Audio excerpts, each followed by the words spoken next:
welcome to Celebrating Cinema, a podcast for the love of cinema by Lab 111. As you may notice, my voice is not the sultry British voice that you are used to. My name is Sophie, and for the coming months, while Elliot is traveling, I will be joining the team to navigate the depths of our love for cinema in his stead. Yay, Sophie. Love your voice. Yes. We don't need Elliot back. This is a better voice. This is way more sultry than the British stuff. Thank you. Also newly joining us is Yvonne. Hi everybody, you won't hear from me on the podcast, but I will be taking on Elliot's production duties. Hey. I love your voice too. Shout out. Unchanged are my co-hosts Tom, Hello. Hugo, Hey, what's and up? Kiriko. Hi.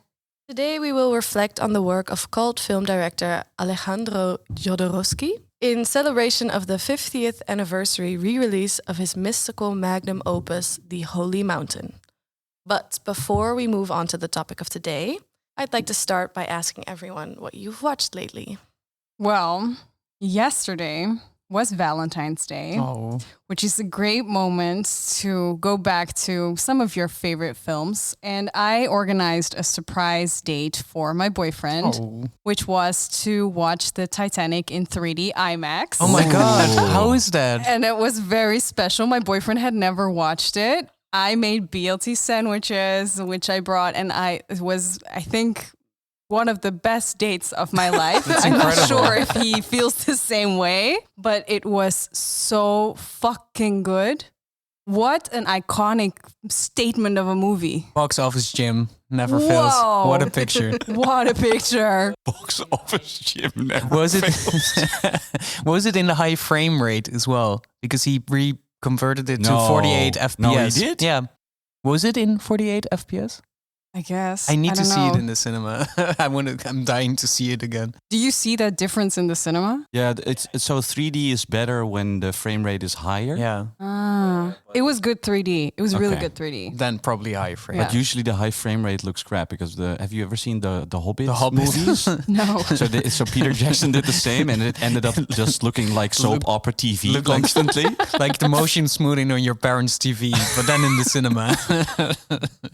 Yeah, that was nice. Well, in preparation of Knock at the Cabin, which I haven't seen yet, but I'm dying to see because I'm a huge M. Night Shyamalan. Exactly. You need to explain you're an M. Night Shyamalan fan. Well, Old was the best film of the year that it got released. So now I'm watching old M. Night Shyamalan films. I showed my girlfriend who had never seen it, Signs and The Village, and massive bangers. Ooh, they're Science so is good. fantastic. Dude, Mel Gibson is so great in that film. He's not really liked that much anymore, but he's got movie star face. You just look at his face and you go, that's a does. movie star right there. It's Yeah. That great. conversation that he has with Joaquin Phoenix about what kind of person are you, Yeah. right? That's great writing. Joaquin Phoenix in both of these films, also in The Village. Tremendous stuff. So great times at the movies. How about you, Tom? I made the mistake of scouring through a streaming service, which is not Mubi, which is why I therefore will not name. Watch everything on Mubi, not on the other streaming service. It was, I was watching Doctor Sleep. So, and every time What is Dr. Sleep? The Shining sequel, right? So listen to this. So the if you describe it, it already sounds like the stupidest thing It ever. sounds like a fake movie. It sounds like, yeah. And it feels like a fake movie. It's the sequel to The Shining.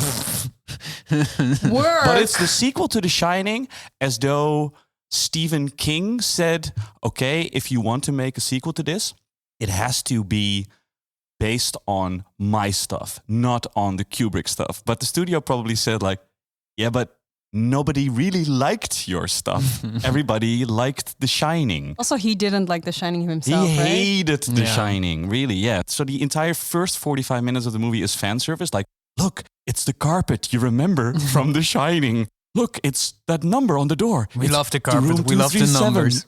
It's an old woman in a bathtub. Remember that from The Shining? Which movie? And then, which movie? I think it's called The Shining. But what does a sleeping doctor have anything to do with this?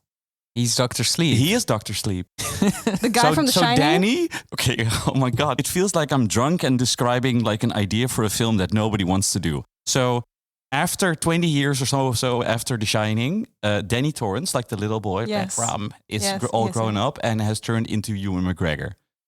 Hot. Yeah. Well, good for him, though. And is just a complete drunk, taking money from a woman that he slept with the night before, and it's just terrible. And then the movie skips 8 years, and he has given up Shining. But there's a girl somewhere who is shining, and there's this group of people who eat their what they call steam, which is their soul going out of their body, and they eat that because they will become immortal and live forever. So they want to get that girl, but that girl sort of gets in touch with Sounds like the Holy Mountain. When can I see it on movie? What about you, Sophie? The last thing I watched was a National Geographic documentary. It's called Fire of Love. Oh, that's a good film. Yeah, it was great. I had no idea what to expect. I didn't choose it myself, but it was like watching a Wes Anderson documentary. Elliot interviewed the director for this podcast. Oh my God, really? Yeah. It's a good Valentine's movie as well. Yeah, for sure. It is, yeah. I did actually immediately after watching it, I went onto Letterboxd and read Elliot's review. But yeah, it was a nice watch. Was this not the hot take review? Because this is a feature that we never had on the podcast, but we need to maybe in his absence start the Elliot's hot takes reviews, because Elliot has some spicy takes. Yeah, sure. he like brings the movies to the stakes. Anyway, talking about immortal souls and hot takes. What are we going to talk about today? You want to know the secret? They speak of holy mountains. 9 immortal men live on top of the mountain.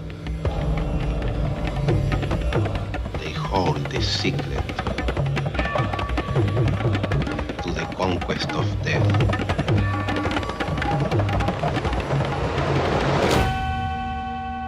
We are screening some films by Alejandro Jodorowsky at Lab 111. And we're doing that because I also started a distribution company next to the cinema called Odyssey Classics, and I bought 3 Jodorowskys. Humble brag. Humble brag. Very much a humble brag, indeed.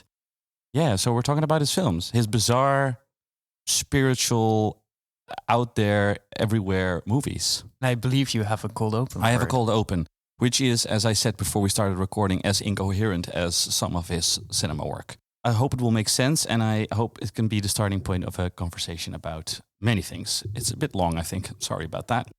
If you ever found yourself at an after party at my house during my 20s, chances are I made you watch a scene from an outrageous and grotesque film by Yugoslavian art house provocateur Dusan Makavejev, movie called Sweet Movie. Banner. Usually the scene where a wealthy American man wearing a large cowboy hat, unsubtly symbolizing American capitalism, cleans his newly acquired Eastern European bride with some cotton wool and disinfectant before whipping out his gold-painted penis while she stares at him obliviously and lays on a fluffy heart-shaped bed underneath a large-scale replica of the Statue of Liberty. Meanwhile, his mother is standing outside spectating the whole thing next to a full-swing mariachi band. Oh yeah, cut to a close-up of his gold penis peeing. Fade to a waterfall. My friends used to hate it when a new person would join a party at my place because it meant that I have to endure this scene again. Oh boy, here comes Sweet Movie again. I saw Sweet Movie in my early 20s when one of my best friends, who now runs a cinema in Rotterdam, organized underground movie nights at a place called the Rode Bioscoop here in Amsterdam. And while I saw some far better films there, like Elim Klimov's Come and See, Francis Ford Coppola's Apocalypse Now, or Andrei Tarkovsky's Stalker, Makavejev's endlessly controversial film always stayed with me. It would function as a sort of gateway drug into a very particular envelope-pushing brand of 70s filmmaking. One that not only expressed the sexual, spiritual, and political revolution of the times, but also showcased a madcap, drug-induced style of expressing grand and often outrageous ideas. Enter Alejandro Jodorowsky. In my younger years of being obsessed with lists, I bumped into the Holy Mountain many times. The website Taste of Cinema would feature it in selections like 20 best cult movies, or 20 most visually arresting films, or 20 films to watch on drugs. I may have made that last one up. And yet it was nearly impossible to see it in proper quality. A clearly bootleg DVD by an Italian company called Raro Video looked like somebody had poured paint thinner over their negative. Later, I found out that the unavailability of the film was due to its producer Alan Klein, former manager of the Beatles, who tried to keep Jodorowsky's films out of circulation. According to Jodorowsky, Klein was waiting for him to die so he could earn more money with Jodorowsky dead. Newsflash, Klein is now dead. Jodorowsky has turned 94 last week. In my first year as a programmer of Lab 111, I booked his acid western El Topo and his masterpiece The Holy Mountain for a couple of sold-out screenings. This was the first time I was able to see both films, and I was blown away. The scandal of the 1973 Cannes Film Festival, writer/director Alejandro Jodorowsky's flood of sacrilegious imagery and existential symbolism, is a surreal sojourn for enlightenment pitting illusion against truth. The Alchemist, played by Jodorowsky himself, assembles together an elite group of thieves, industrialists and politicians that represents the planets in the solar system. The master's adept intention is to put his recruits through strange mystical rites and divest them of their worldly baggage before embarking on a trip to Lotus Island. There they ascend the Holy Mountain to displace the immortal gods who secretly rule the universe.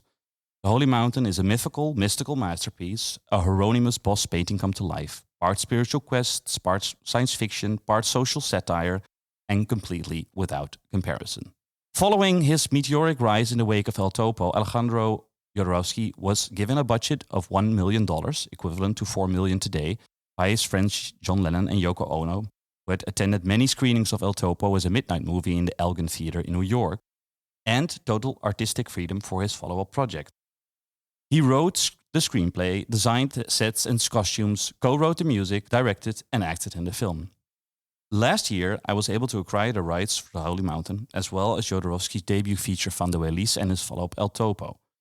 Starting February 23rd, these films will be released in brand new 4K restorations in the entire Benelux to celebrate the 50th anniversary of The Holy Mountain. Rewatching these films now, especially The Holy Mountain, what strikes me is how times have changed. Jodorowsky's films are capsules of time where an entire generation felt that they had found their way to spiritual and social enlightenment.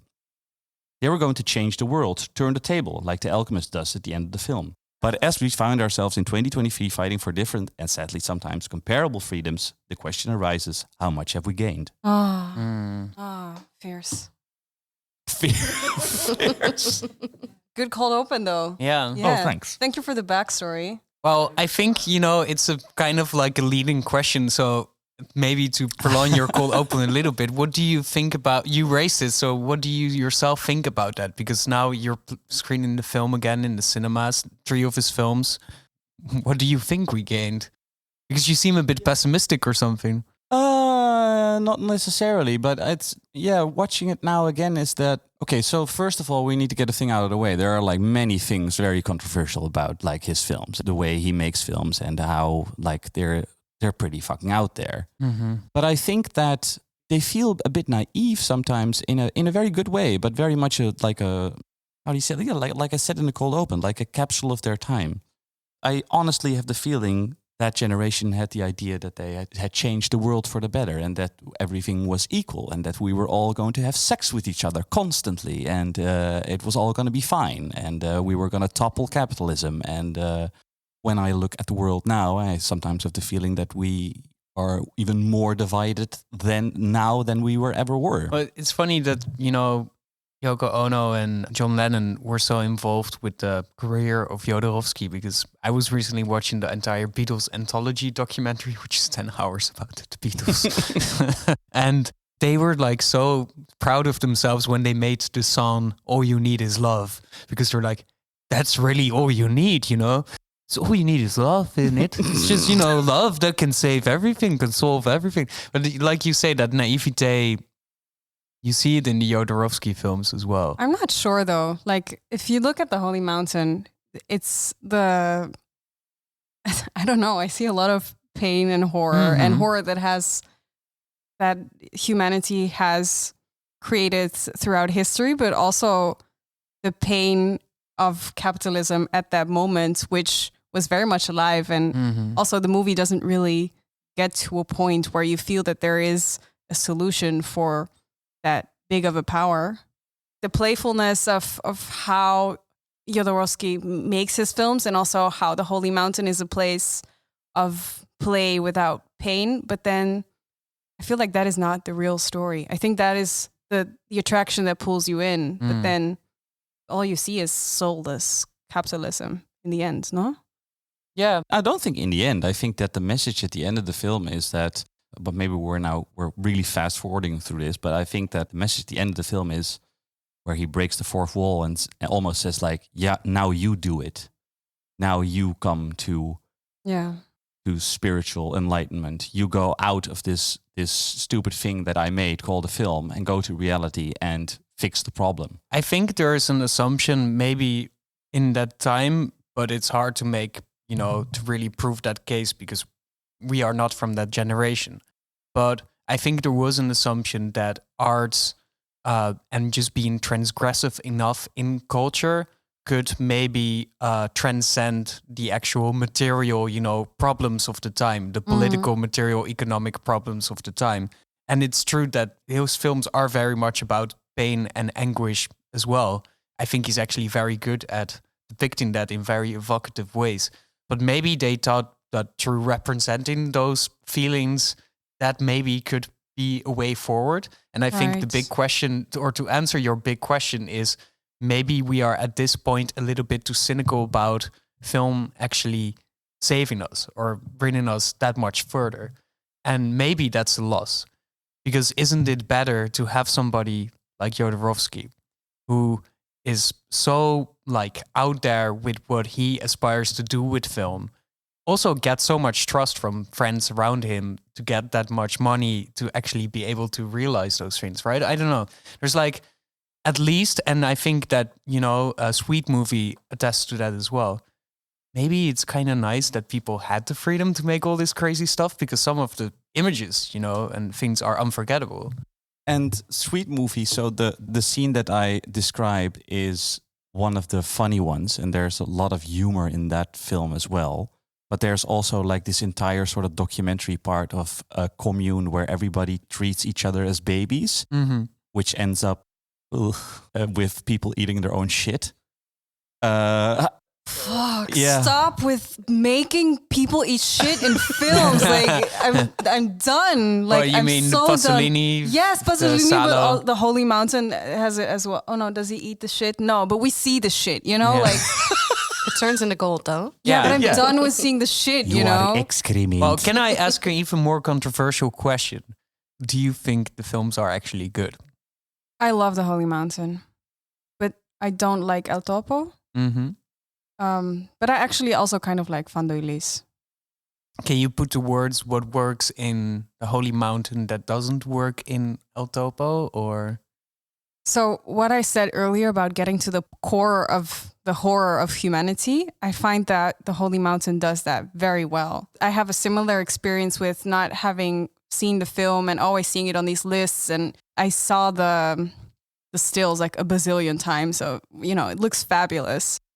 And I guess that idea of creating a candy shop and attracting people into these factories that he shows where these 7, I would call them gods, create, all the horrors that we still live in, I guess all the biggest problems that we have. I find that so powerful, and it's symbolism that makes a lot of sense. Whereas in El Topo, I find that the symbolism, or at least the language that Jodorowsky creates, just does not get me to a place where I feel as if it's my world that he's talking about.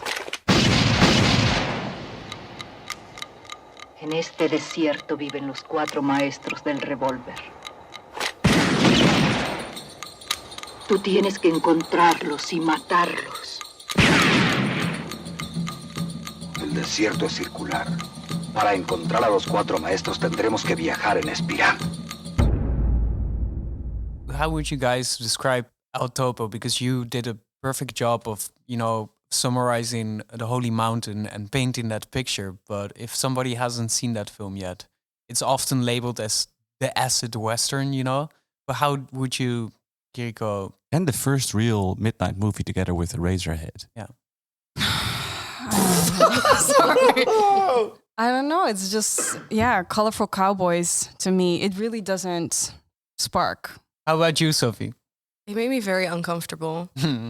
And I didn't like that, though I did feel that that was maybe what he was trying to do. I don't know. I like the Holy Mountain more, but it also made me feel very uncomfortable. And I don't know, I haven't really made up my mind yet. Because being uncomfortable is not necessarily, I feel, a good way to judge a film. Especially with a filmmaker like him, where I feel like he does all these things on purpose. He wants you to feel heavy emotions because of all the pain and the anguish and all the things that you said already. All the whatnot. All the whatnot. Especially, I mean, there's a lot of naked men in there as well, but especially as a woman, all the naked women and the way they were treated, it made me very uncomfortable. Is Jodorowsky a feminist? Well, later we'll talk about Santa Sangre, which is not getting a re-release, but is, I think, his best movie. And that one is thorny, raises a lot of complex questions about whether he is or not. I was just reading up on him before we started recording, and I saw that a exhibition about him was canceled a few years back because of a statement that he made while promoting El Topo, I think, where he said that he actually raped the actress that played the woman. I think her name's Mara, which wasn't true, he said later, but it was a publicity stunt that he said that he did it. He said, I think the statement was like, I actually raped her, I actually did it, and she actually screamed, which he did to shock people into watching the film, which is from what I've horrible. understood, he later got back to that comment saying that it wasn't true, and the reason why he said it in the first place was because he believed that as a South American director, no one would listen to him in the States, so that he had to make these big shocking statements for American attention. So maybe that's what's so interesting then about him, but also can be very off-putting, is that his films are so thorny and that his life and his films address so many things at the same time. So it kind of models the mixture a little bit, because the Holy Mountain is about a zillion things and finds often the right imagery to convey all of those things. But maybe they're also in some sense, overreaching or a bit too ham-fisted. And maybe that's where part of the datedness also comes from. Like you said, they are time capsules in the sense that they try to capture every aspect of those times. And maybe that's a lot of a responsibility for a film and an artist. Especially in relationship to what you just said, Sophie, about because of course I read about this exhibition as well, about the cancellation, and also the response that his wife wrote about how he's a kind man. Not all men. It was not a really all men. strange statement. Not all men. Yeah. There's, of course, in that, by the way, a huge problem that the actress who actually plays her is completely untraceable. Nobody knows where she is. Fuck. So this statement is still up in the air of him saying that, and him reminding me, and then I'll come back to what you said, in a sense, that statement, if it is true, actually, that he said it to sort of shock, it reminds me a lot of the I sympathize with Hitler statement by Lars von Trier. Oh, I thought you were going to say Kanye West, which would have been the most interesting connection. Yeah. We'll get to that. We'll get to that. Also a filmmaker, Lars von Trier, not Kanye West. Kanye West is also... He's definitely a filmmaker. He dabbles of throwing paint against a wall and not everything sticks, right? Yeah. That's nice. That's a nice way of saying that. Yeah. Thank you. There is a moment maybe in film history, and it's very clearly this moment, where people finally, I think, found an outlet for total transgression, and it was film. This awful film Babylon tries to convey some of that as well, right? How behind the scenes it was always crazy, but then often it was not represented as such in front of the camera. And then suddenly in the post-60s landscape, you find directors everywhere that find an outlet of all of these things that are in the air and putting them on screen. And that is wildly exciting. But in a sense, can then also generate that naivete and then immediately raises zillions of issues about the representation that is in it, right? About the way that they depict, human bodies and the way that they interact and the sexual politics of all of the stuff. Animals Yes, as well, for you know. sure. This year, there will be a big thing in the Film Museum in the Netherlands about Werner Herzog. And Herzog can be very much slotted in that same category for a little while as Jodorowsky, where a lot of things were able to be done in the expense of How many other frogs do you need? Yeah, exactly. To make a Yeah. movie, as if that's the most holy thing. Maybe that's what we gained then, and that's also what we lost. Maybe the awareness that maybe sometimes it's only just a movie, I'm now suddenly reminded of that cinema that I mentioned in the cold open in Rotterdam. Also recently screened Cannibal Holocaust, which is of course one of the films that has the worst animal cruelty you've ever seen in a film. At the same time, it's also, I think, sort of narratively one of the most influential films ever or made in the past, 30, 40 years? Yeah. No Blair Witch Project, no found footage movies, no Paranormal Activity without Cannibal Holocaust. Does that mean that it was okay that like a turtle was cut up in the beginning of the film? No, but... Yeah, well, you have that, now we're digressing wildly, but one of my favorite John Ford movies is Stagecoach, which it's a 1934, I want to say, Western about people riding in a stagecoach and they're being attacked by, Native Americans. And what they did back in the days to make those action scenes convincing is they would sprint up invisible tripwire and then make the horses like full speed galloping over them so that they fall, and then, mimic the gunshots so that they would just crash. They killed they shoot horses, don't they? It's like they killed like hundreds of horses on that set. That's actually when they started doing the animal cruelty thing on film sets. Anyway, all of this goes to say, what is a movie worth? And then all of the things that you kind of see in the film are maybe this big, weird sacrifice to art. And then luckily, the Holy Mountain is it is a magnum opus. It still holds up, I would say. But it's interesting, Tom, that you also have his debut feature, which is often, again now as well, not really talked about and kind of overlooked. Había una vez una ciudad maravillosa llamada Tar. Cuando sucedió la gran catástrofe, desaparecieron todas las ciudades, menos Tar. Si sabes buscarla, la encontrarás. Cuando llegues a Tar, conocerás la eternidad. He was born in Chile and then he moved to Paris and he studied with Marcel Marceau, like the great famous mime player. He made a short film there called La Cravate, which is, I think, was deemed destroyed for years. And then in 2003, a print was rediscovered. Really small film, almost on one set, him as a mime. Some of the shots are the same that he would later employ, like these sort of stationary, weird angle things. And then he moves back to Chile and he directs, I think, almost like over 1,000 plays for a theater group called the Panic Movement.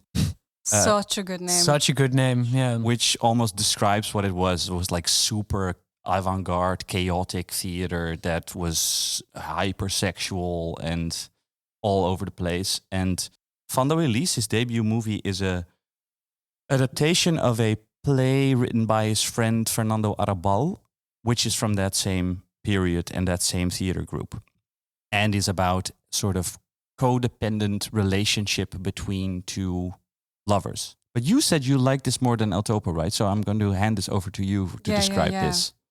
Yeah, so Van der Release, I think Jodorowsky, for all three films that you are showing here, they have sort of like a magical formula of characters going to a place looking for some form of enlightenment, whether it be freedom from capitalism or, what would it be in El Topo? Because I'm not sure what I think he just wants the woman, no, and he needs to kill for. You just need to bury the picture of your mother in your first toy.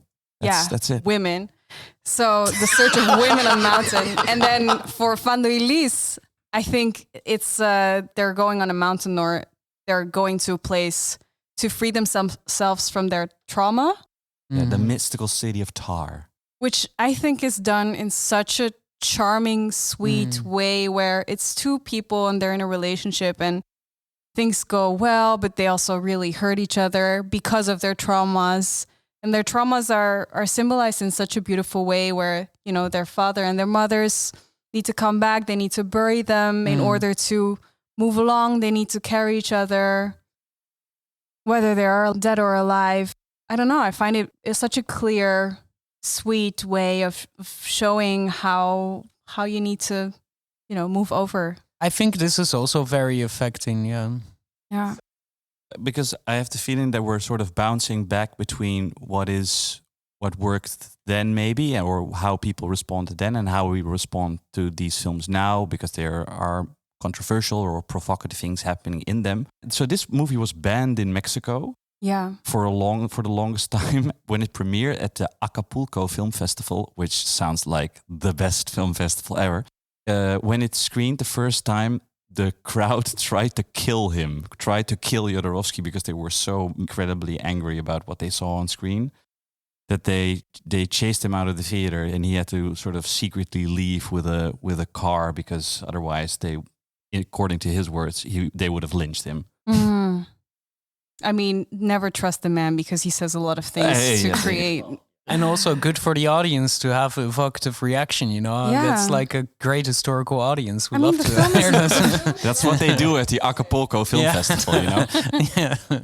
Kiriko, you should submit your films there. Yes, we'll do. Well, why was it banned though? Because they thought it was, I think, especially sexually, way too transgressive. Mm. But when was the film released? What year? 68.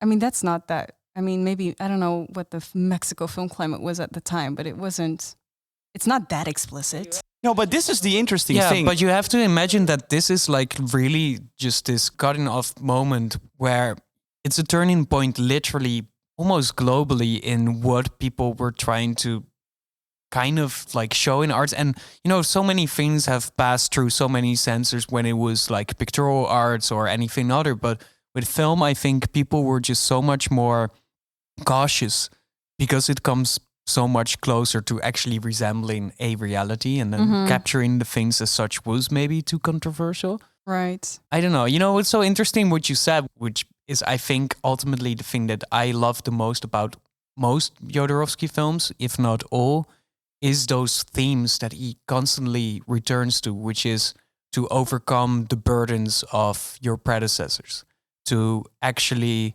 transcend the conditions that have shaped you to become a better person, and the difficulties, the trials and tribulations in doing so. If you look at his late films, The Dance of Reality and then Endless Poetry, which are the most autobiographical films, they were meant to be part of like a 5-parter saga that was about his entire life. They have all those themes as well, and he puts himself back into the movie as well in such beautiful, reflective ways. And he mellowed out a lot in those movies. And I think the mellowing out was actually good for him, because maybe back in those days, there is a lot of temptation to go overboard with it sometimes. And then... But that's also, I mean, that was what made him cool. That's what made him cool. And it's also a freedom that you don't really feel in film these days, which is, I don't know, like... I think Endless Poetry is also a nice film, but it's very watchable, I would say. It's Endless Poetry might be my favorite of his. That film made me like cry like a zillion times. Jodorowsky film that I saw. Oh, yeah. And it was my boyfriend at the time was like, oh yeah, I watched this crazy film with my friend the other day, and I think you'd love it because you like films, and you know, and I think it's so weird and artsy, and you should watch it. And then we watched it, and I was like, this is not weird, this is boring. But imagine seeing his debut film and then revisiting Endless Poetry, which has all of the same that would have themes. made sense, I guess. And then seeing how he kind of, it's not only the mellowing, but just the control that he wants to have over that story, Yeah. then suddenly it becomes very interesting. Yeah. No. Okay, so I'm a bit on your side, Kiriko. Well, I'm like split down the middle. I really like Poesia sin fin or endless poetry, but it does feel a bit like Pedro Almodovar just took half the pill and not the entire one. And it's Jodorowsky without any pills. I'm going to say something controversial, but it's... Please don't say Pedro Almodovar is a great filmmaker. Did he ever make a good film, though? He wished that he could make one film as good as Endless Poetry. That's all I'm saying. I don't agree, man.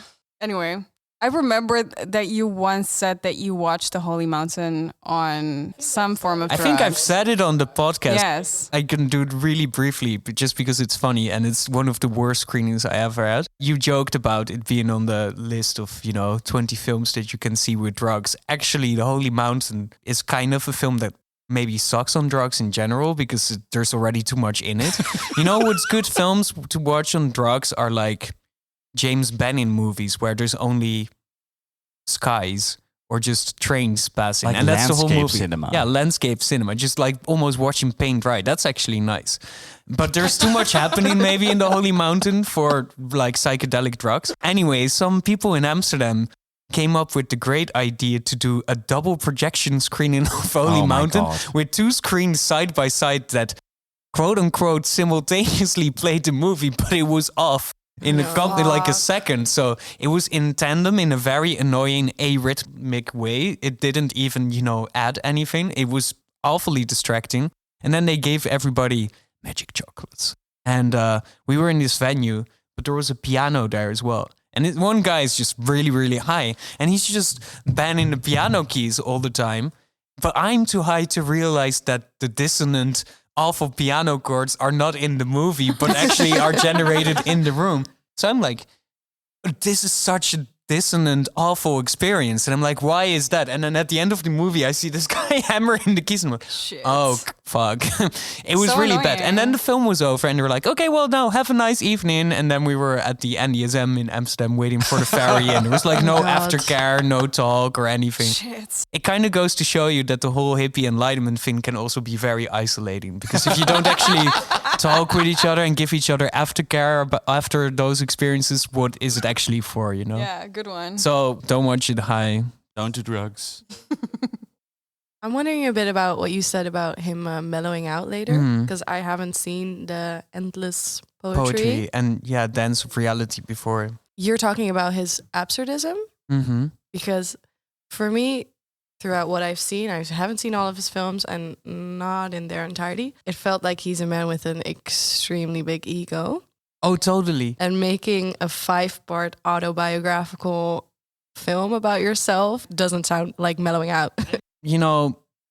I'd rather have directors with some form of big ego because that maybe propels them to make stuff. And I like to watch things from people. So maybe that's like a plus. However, the thing that he kind of grapples with in those movies is not only his own upbringing and him. Basically, it's always very biblical stuff, overcoming your parents and especially also your father. But then he himself is also a father and a grandfather, and his sons play himself in his movies.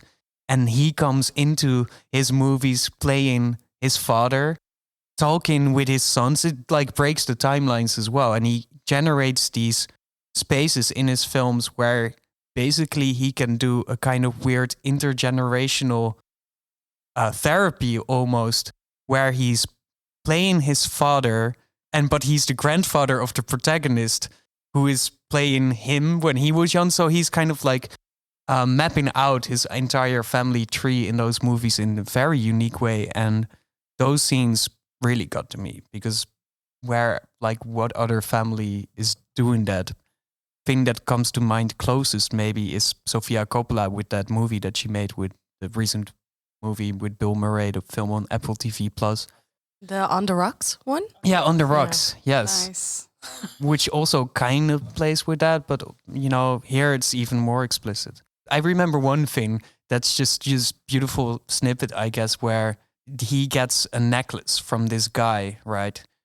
This mystical guy who has taken all the symbols from the major religions as like jewelry and melted them into one, as to say it doesn't really matter which religion or philosophy you believe in. All of them are connected to a similar spiritual thing. And Jodorowsky is a very spiritual person, does a lot of tarot cards and stuff. Actually, he's on Twitter and he posts like tarot cards and these kind of like animated, sparkling GIFs that your like aunt or something would post on Facebook. Sweet. He's basically like a boomer woman on Twitter. It's very cute. But he is like very spiritual and it's fairies and stuff. But anyway, so as a young boy, he gets that necklace and then he brings it home and he's very happy. And then his parents find out about it. And they're like, no, you need to be a capitalist. There's no spiritual. And they flush it down the toilet. Again, the toilet humor, I guess. But just that scene is just somebody gives him like an insight into life, maybe kind of like a key to unlocking yourself in a spiritual way. And it gets flushed down the toilet. Those kind of images I thought were like actually good. Right. Also, again, as symbolizing some trauma, like that your parents try to erase the experiences that you've made yourself that can make you a good person or something. Yeah. Yeah, I guess that's, what you just said about him actually including his family in showing the narrative of his family trauma. I didn't know that. It sounds typical and almost like a thing that he does for all of his films to actually include documentary parts in his fiction, which is beautiful, but also, we're in a lucky position where we are allowed to judge like the Herzog and the Jodorowsky for all the horrible things that they did, but then we're still out here watching other films and enjoying them. Yeah, they're still out there. We're very yeah. lucky in that way. I guess one of the best ways to understand human horror that men can make, men that we love, and, men that we still respect to some extent also. So profound. There's this beautiful essay by Claire Dederet, who's also making a book about this, The Art of Monsters Men, about her obsession with Woody Allen and Roman Polanski. And she can't stop watching the movies, even though she knows that they're bad people, right? But it's interesting because she's a writer and she's also an artist. And then she kind of tries to, and that's, I think, the only damning thing really about it is that she tries to capture that for her, it's way less allowed to be that monster as well. Because people will take it against her as a woman, as a mother, as a wife or whatnot, so many roles that one has to have in society. And then because some of these monsters made iconic movies, they have gotten away with it and then try to maybe later in their late films interrogate that. And that results in very fascinating films as well. But they did manage to get away with it. I don't know. Yeah, he was lucky as well in that sense. Yeah, and we are, I guess it's a comfortable place as a viewer. Yeah. So let's now play a clip of that time that Jodorowsky described when he met that other terrible person, Kanye West. Yeah, that's actually a pretty good idea. So what's funny is that Jodorowsky just lives in Paris in an apartment building and people are still obsessed with him, but he's like totally, what I said. He's just a boomer guy basically on Twitter from time to time. So he's not really with it in that sense. And there's this very, the clip is probably playing now. The clip is now playing over you. Yeah, me giving a commentary. We're going to do the Holy Mountain thing where it's just too much at the same time. It's going to be you and the music of the Holy Mountain, and then that clip of him discussing it, and Jesus Walks by Kanye West playing at the same time. Sounds perfect. You recently met with Kanye West. What was your impression? Was very surrealistic. I didn't know nothing about Kanye West. But really, I don't know who he is. Nah. The only thing they say, a rapper, a person who sings rap, they say me, speak you are a genius, and he inspires him to make a show with about Jesus, and he is inspired by the Holy Mountain. He declared him. Yes, fantastic. Well, but it's funny that other people aspire to transgression have to turn towards Jodorowsky at some point because he did it maybe at this critical time and found the right imagery. Well, it's funny that he's a major influence for a lot of artists and filmmakers as well. I mean, the one filmmaker who cannot stop referencing him is Nicolas Winding Refn. Yeah. like the guy who made Drive and Only God Forgives and all those. What's the other one? The Neon Demon, for instance. And also went on a pilgrimage to see Jodorowsky and actually have mentor guidance from him. Oh, cute. Yeah. Do you guys have a favorite Jodorowsky-inspired film? That's a good question. Wow. This is a question for That's everyone. a deep cut. How do we know? If you feel it. If you feel it. Yeah. What evokes that quality? I think one of my favorite movies of the past 10 years is maybe influenced in some way by Jodorowsky. Midsommar. Trauma. Sorry. Yeah, well, trauma wow. and Yeah, drugs. it's super trauma. Best breakup movie ever made, as I said many times on this podcast. Maybe Ari Aster watched some Jodorowsky there? Yeah, I think so. So this strange sort of, let's put all folklore in one basket and then swing it around. I don't know, maybe our friend of the show, Gaspar Noé, is also very much, his films aspire to some of that as well. And actually, he's cliche, but I do love Gaspar Noé films a lot. Mm-hmm. I wonder what your answer would be. I have an observation about it. I guess it's not one of my favorite films now, but as a teenager, I watched The Fall by Tarsem Singh over and over and over again, which I would say is kind of like a teenage Disney version of at least the aesthetics of And of the very Holy much Mountain. Parajanov. Yeah. Tarsem Singh is very much Sergei Parajanov sure. inspired, but Yeah. you can definitely see the overlapping interest between Jodorowsky and Parajanov as well. Yeah, I like the idea of creating like playful gods in a world that we live in. And I that film I loved as a teenager. But The Fall is really like, it has the sweetness turned up to 11. Yeah, Not in a bad way, but I mean, it's almost like a kid's movie. Yeah, for sure. Well, yeah. because it's told by a kid. Yeah. But I think we're now at a point where you see also, I'm also too much on Twitter, but there's now this whole discourse on Twitter. If you're a minute on Twitter, you're already too long on Twitter.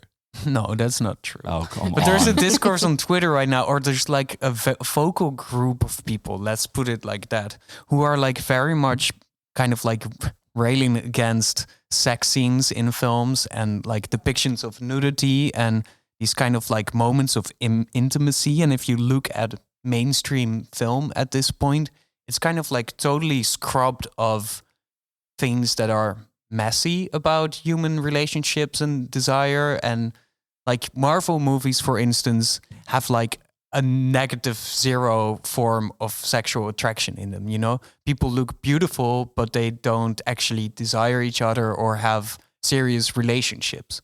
And there's something to be said that we're maybe reverting or regressing in a kind of more puritanical form of mainstream film production, that in some sense it would be good if there would be people like Jodorowsky now, maybe with a little bit of the, awareness of how we should treat others, other beings. Maybe a little bit, maybe just to go a little bit against that kind of pathological state where we're in, where everything that has to do with the erotic and with desire and with the sexual is kind of like eradicated from our movie culture or something. But there's nothing sexual about Jodorowsky the way he No, portrays it's sex. true.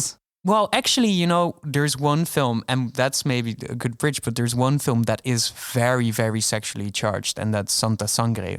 Talk Santa Sangre with us. Okay, well, so this is probably, I would say, arguably the best, conventionally speaking, the best Jodorowsky. So it's a film from 1993, I think. 1989. Okay, Yeah. cool. Sorry, almost right. Only 4 years. What's 4 years on 125 years of film history? Anyway, it takes place in Mexico, I think, and it's a young boy. His father is kind of like this famous, like knife throwing guy who's dressed up as this kind of all-American dude, and his mom has like her own church dedicated to a saint, but it's all like a church of like Jesus and blood. It's very blood focused, and all of these traumas stack up. His father cheats. his mom dies. He's kind of like in this weird state and in a like, I don't know, he's like a totally tormented boy who, well, actually his mom maybe doesn't die, but he reconnects with his mom who doesn't like have arms anymore, and he needs to become her piano player and be her arms in like the theater. And it becomes this insane Freudian thing where he's kind of in a very toxic relationship with his mom, but he also like desires other girls. But every time he wants to fuck another girl, the ghost maybe of his mom forces him to kill those girls. So suddenly he has a house and there's like the dead bodies of girls buried in the house everywhere. Like there's like zillions of girls that he had to kill. And then it becomes like a horror movie, and then it becomes a police like thriller movie. And it goes all places. But the thing that holds it together is those like strong depictions of those traumas, those really intense, like repressed sexual urges of the protagonist that are not allowed to, come to fruition, and just the most breathtakingly beautiful shots. It's such a beautiful movie. At the beginning, immediately, the camera pans and you have this kind of like traveling circus and all the things what you have in the Holy Mountain as well, but with less symmetry.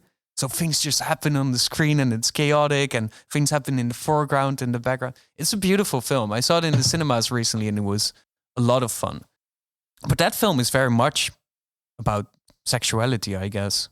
Maybe more so than the others. It's very late stage Fellini vibes. Yeah. It's like evil Fellini. evil Fellini? Yeah. Evil Fellini. Yeah. But then it's funny that it's, in a sense, his most sort of... it has the most focus of all his films, I guess. Even though it's like 5 genres wrapped in one. Yeah. And still all over the place, but focused. Talking about that transgression, is that not the thing that we should, that we can take away from his films, that a little bit more of that might actually be good?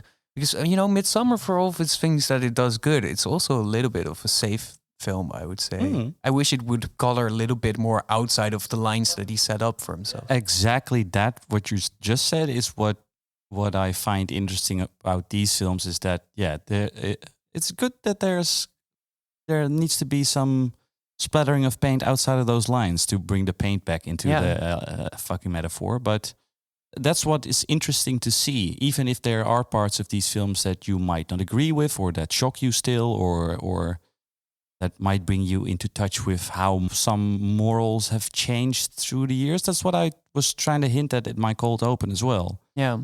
Not necessarily that, and we are not doing better, right? I mean, it's like, we are still not doing better, but I don't know. It's hard to describe. I agree with you that some transgression is sometimes missed. And I'm, of course, not saying transgression for the sake of transgression or to hurt people or to once again cut up turtles at the beginning of Cannibal Holocaust. I don't think that that's what we're looking for. But I do think that what you're almost trying to say about the Marvel movies, I think that's going for a safety that doesn't even really represent society at all. No, because, James Cameron with Avatar, and those are also very friendly. Oh my God. How the fuck did you go there so quickly? Box office chin, baby. No, but and his... I'm sorry, okay. Oh my God. The Way of Water has no beginning and no end. Are that one episode the South Park episode about James Cameron raising the bar. And it's like you constantly raising James Cameron. His bar. Well, but he's like, it's a family-friendly movie as well, but at least it really understands family as a structure and a concept. Family. But there's, and he said in the interview as well that the way that people interact in contemporary films right now is just insane for him. Just this kind of like infantile, irony-laced, non-banter, that doesn't represent human relations at all. And isn't that ultimately still a kind of thing to aspire to in film somewhat? To have some of that in there? I'd say so. Yeah. I think we as a society are just at a point where I really don't want to call it puritanical, because I think that's then you take away from good battles being fought. There's puritanical tendencies. There are, well, if you shy away from any problem in art completely, you're not helping with any issue. Yeah, but right? there are such few examples of portrayal of pain in arts which has been done without the creation of pain to people who are always the victims of pain. This is ultimately why film is just a very fucked up medium, because if you want to show something, you actually have to show it. Celebrating cinema with Hugo Emersal.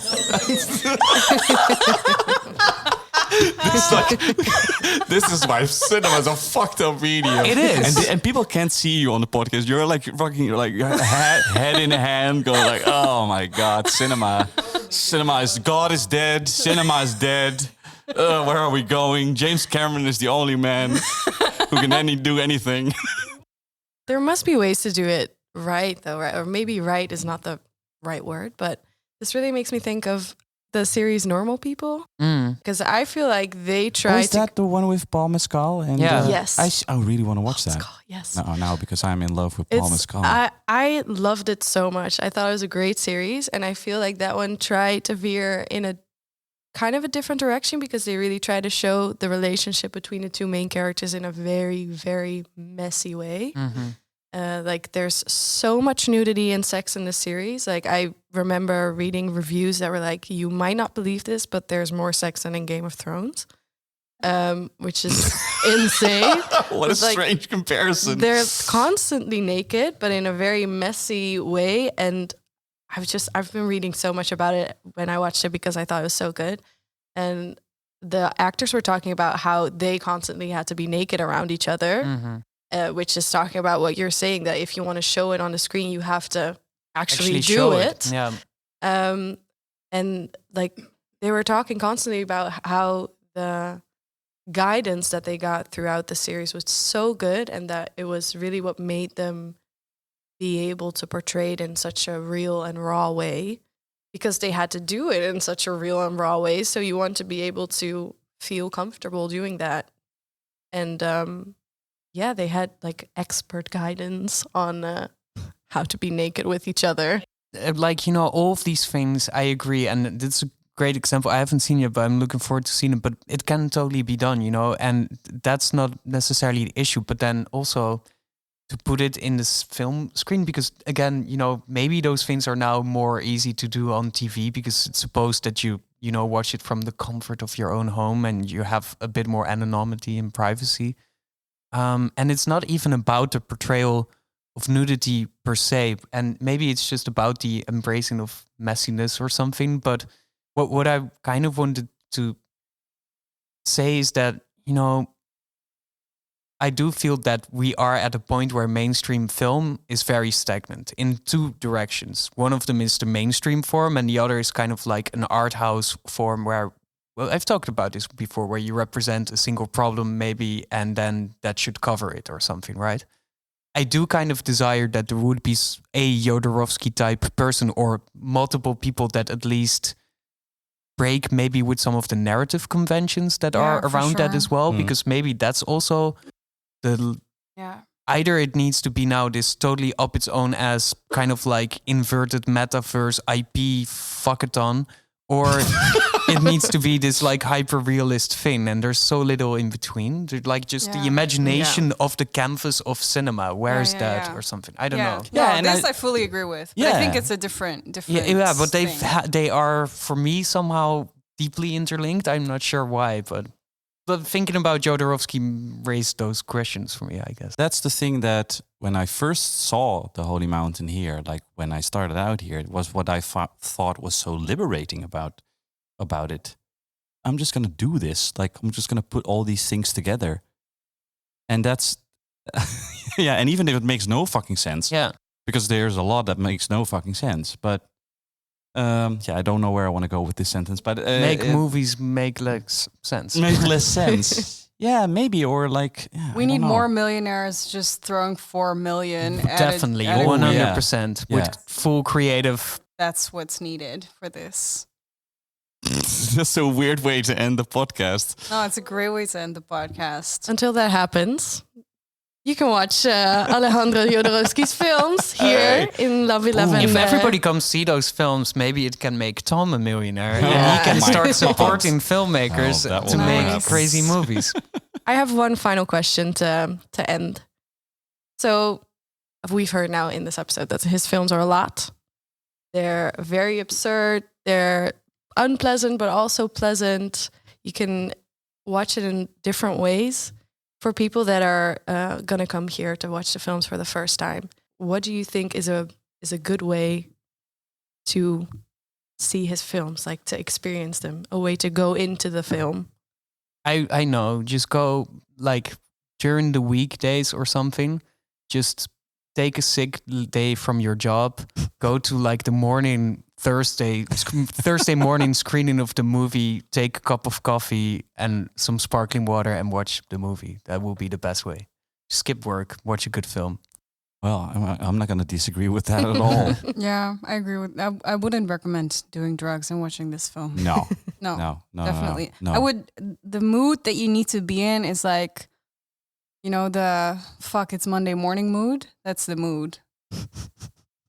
All right. You know what I mean? Like, yeah, anti-capitalist mood. And I would say, so now I forgot to reference that anecdote that my mother calling me up like a while back when the abortion rights in the States had changed, and when she was young, she had always protested for that. And she called me up crying, and she felt so sad about the fact that she had the feeling that all the things that she had done in the 70s had not made any difference.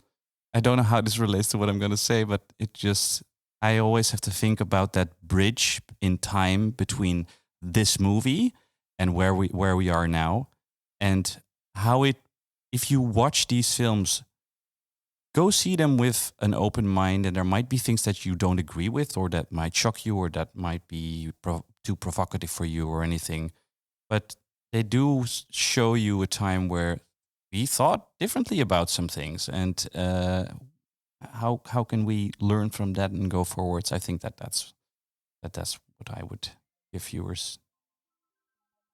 If this episode has made you interested in Jodorowsky's oeuvre, you will be able to watch his works in Lab 111's program, The Alchemy of Alejandro Jodorowsky. You can find links to tickets in our show notes. So looking forward, after the success of our first ever Celebrating Cinema live event in January, a screening of the all-time classic Twilight, we will be back next month with a new event. The date is to be announced still, but you are welcome to join us at Lab 111 for the launch of our new series, Future Frames. This is a series where we celebrate emerging Dutch filmmakers whose frames we are excited to see more of and to claim the screen. This will be a series of one-on-one conversations with our future frame makers. Accompanying the event, we will drop the first interview of the series, and afterwards you can listen to a new in-depth interview every week for 5 weeks straight. If you haven't listened to our interview with Twilight director Catherine Hardwicke or our episode featuring the live Q&A accompanying last month's Twilight screening, make sure to check it out. If you enjoyed this episode, please leave a review on whichever platform you're listening on and share so more people can find us. Make sure to subscribe and stay up to date with all new releases. If you want to join the conversation, feel free to send any questions at celebratingcinema@lab111.nl and follow us at lab111 on Instagram. As always, we provide show notes, including all films mentioned at celebratingcinema.com. This was a Lab 111 production, edited and produced by Yvonne GC, with music from Hugo Emmerzaal and artwork by Studio FFF.